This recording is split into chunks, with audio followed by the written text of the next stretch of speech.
الله تعالى وبركاته. وعليكم السلام ورحمة الله وبركاته. نحمده ونصلي على رسوله الكريم أما بعد فأعوذ بالله من الشيطان الرجيم بسم الله الرحمن الرحيم فأتموا الحج والعمرة لله صدق الله العظيم. درود پاک پیش ہے. اللهم صل على سيدنا مولانا محمد وسلم صلى الله عليه وسلم عزیزان محترم سیدی اعلیٰ حضرت امام احمد رضا فاضل بریلوی رحمۃ اللہ تعالی علیہ یہ ارشاد فرماتے ہیں کہ حاجیو آؤ شہنشاہ کا روضہ دیکھو. حاجیو آؤ شہنشاہ کا روضہ دیکھو. کعبہ تو دیکھ چکے کعبے کا کعبہ دیکھو. بے شک سبحان اللہ. برادران اسلام بڑی خوشی و مسرت کی بات ہے کہ مولانا وسیم صاحب عمرہ کے لیے تشریف لے آئے ہیں. میں اپنی طرف سے ائمہ کرام کی طرف سے آپ کو مبارکباد پیش کرتا ہوں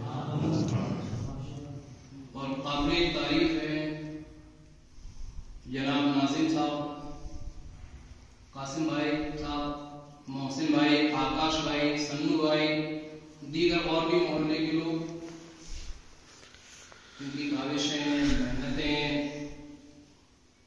حقیقت یہ ہے کہ ان لوگوں نے قوم کو بڑا شاندار راستہ دکھایا ہے اور جس کام کی بنیاد آپ لوگوں نے ڈالی ہے اس سے شہر کے اندر ایک انقلاب پیدا ہوا. پورے شہر کو ایک نئی روشنی دی ہے، ایک نیا راستہ دیا ہے اور آپ نے قدم اٹھایا ہے. اب انشاءاللہ اور بھی لوگ قدم اٹھائیں گے. آپ نے بتا دیا ہے کہ اماموں کا مقام کیا ہوتا ہے. آپ نے یہ بھی ثابت کر دیا ہے کہ اماموں سے محبت کتنی کرنی چاہیے اور اماموں سے محبت کرنا ہی بہت ضروری ہے. قرآن کے اندر اللہ ارشاد فرماتا ہے وَأَتِمُّوا الْحَجَّ وَالْعُمْرَةَ لِلَّهِ. اس کا مطلب یہ ہوتا ہے کہ حج اور عمرہ پورا کرو اللہ کے لیے، ہے نا. عزیزان محترم ایک روایت میں آپ کو بتا رہا ہوں، نسائی کی روایت ہے. حقائق کریم صلی اللہ علیہ وسلم ارشاد فرماتے ہیں کہ ایک بات دی کرے حج اور عمرہ کرتے رہو. ایک بار چلے گئے، اللہ نے مزید دولت دی ہے پھر چلے جاؤ.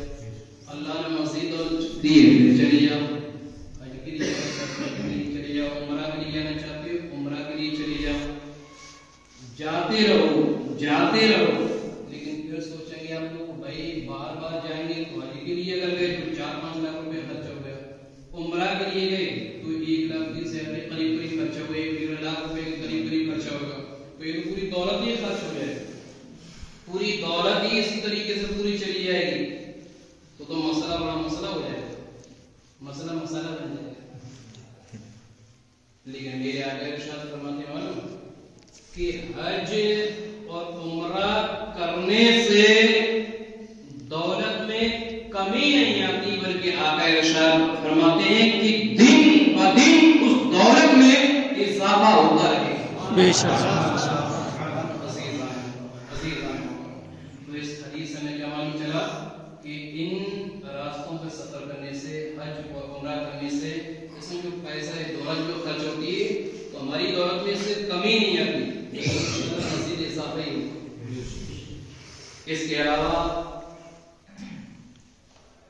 بخاری مسلم دونوں کے اندر ایک اور روایت ملتی ہے. قرآن کے بعد سب سے افضل کتاب ہے وہ بخاری کے بعد صحیح مسلم. اور دونوں کے اندر ایک روایت ملتی ہے. حضور علیہ الصلوۃ والسلام ارشاد فرماتے ہیں کہ جب ایک عمرہ کر لیں، ایک بار عمرہ کر لیں اور دوسری بار جب عمرہ کو جائے گا تو ان دونوں کے بیچ میں جتنے گناہ ہوتے ہیں اللہ اس عمرہ کے جو دوسرا عمرہ کر رہا ہے اس کے صدقے سے جتنے گناہ ہوئے تمام کو معاف کر سبحان اللہ.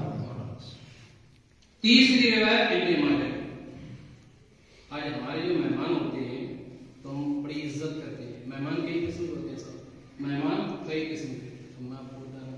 اب جیسے مسجد میں بھی آ رہے مہمان یا جتنے بھی ہیں وسیم صاحب کے مہمان, مولانا وسیم صاحب محلے کے مہمان, اور یہ سمجھے ہمارے گھر میں تو غریب طبقہ کے لوگ آتے ہیں, وہ بھی مہمان ہوتے ہیں, چاہے صرف سے کام چلا دیتے ہیں. کچھ مہمان اعلیٰ قسم کے ہوتے ہیں, ان کی بہت اعلیٰ عزت کی جاتی ہے, اچھے طریقے سے خدمت کی جاتی ہے ان کی بڑی. اور ایک وہ مہمان ہوتے ہیں وہ بھی بہت اعلیٰ ہوتے ہیں, جو مدرسے کے بچے ہوتے ہیں, وہ رسول اللہ کے مہمان ہوتے ہیں. وہ رسول اللہ کے مہمان ہوتے ہیں. لیکن ابن ماجہ کی روایت یہ کہتی ہے کہ اس مہمان کا عالم کیا ہوگا, اس مہمان کا عالم کیا ہوگا, اس مہمان کی عظمتیں کیا ہوں گی جو اللہ کا مہمان ہے. میرے اور آپ کے آقا صلی اللہ علیہ وسلم فرماتے ہیں کہ عمرہ کرنے والا یہ اللہ کا مہمان ہوتا ہے. سبحان اللہ. پھر طبرانی کی ایک اور روایت ہے, اور وہ روایت یہ ہے کہ اللہ کے نبی صلی اللہ علیہ وسلم نے ارشاد فرمایا کہ جو عمرہ کرنے والا عمرہ کے گھر سے یہاں سے نکلا, سفر پہ روانہ ہوا, مثال کے طور پر محسن صاحب یہاں سے جیسے روانہ ہوئے, اسی طریقے سے اگر کوئی شخص عمرہ کے لیے سفر کیا, عمرہ کے لیے, اور اگر راستے میں اس کا انتقال ہو گیا, عمرہ کے لیے سفر کیا, راستے میں اگر اس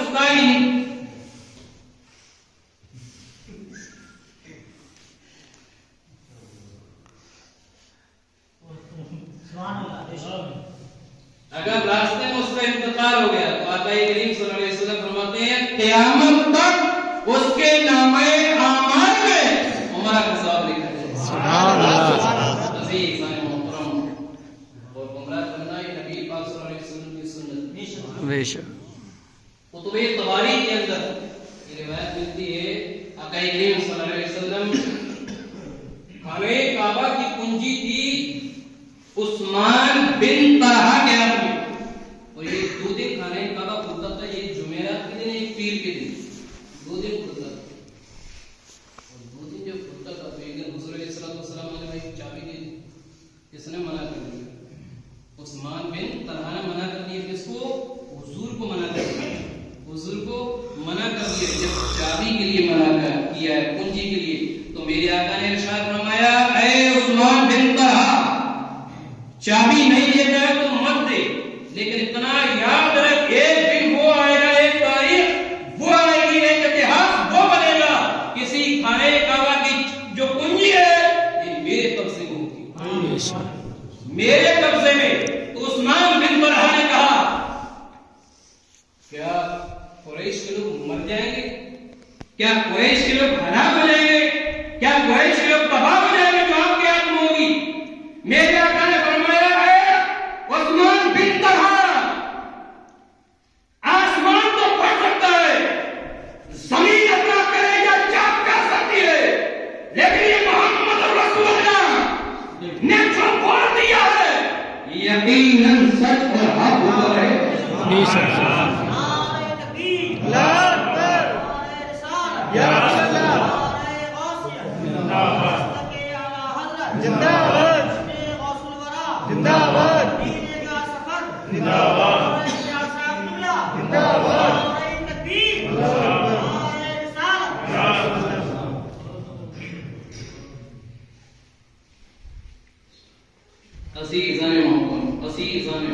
میرے آقا نے کیا فرمایا کہ عثمان وہ دن دور نہیں کہ جس کنجی کے لیے تم نے مجھے منع کیا یہ میرے ہاتھ میں ہوگی. عزیز محترم, یہاں سے تھوڑا دیکھ لیں, بس 1 منٹ کا تقریب بھی ختم ہے. 1 منٹ کے اندر لوگ کہتے ہیں حضور کو علم غیب نہیں, علم غیب نہیں. لوگ کہتے ہیں وہ دیکھ حضور کا کیسے علم غیب ظاہر ہوا. دیکھیے حضور نے فرما دیا کہ یہ میرے قبضے میں ہوگی, یہ میرے قبضے میں ہوگی. عزیز محترم, پھر کیا حضور علیہ السلام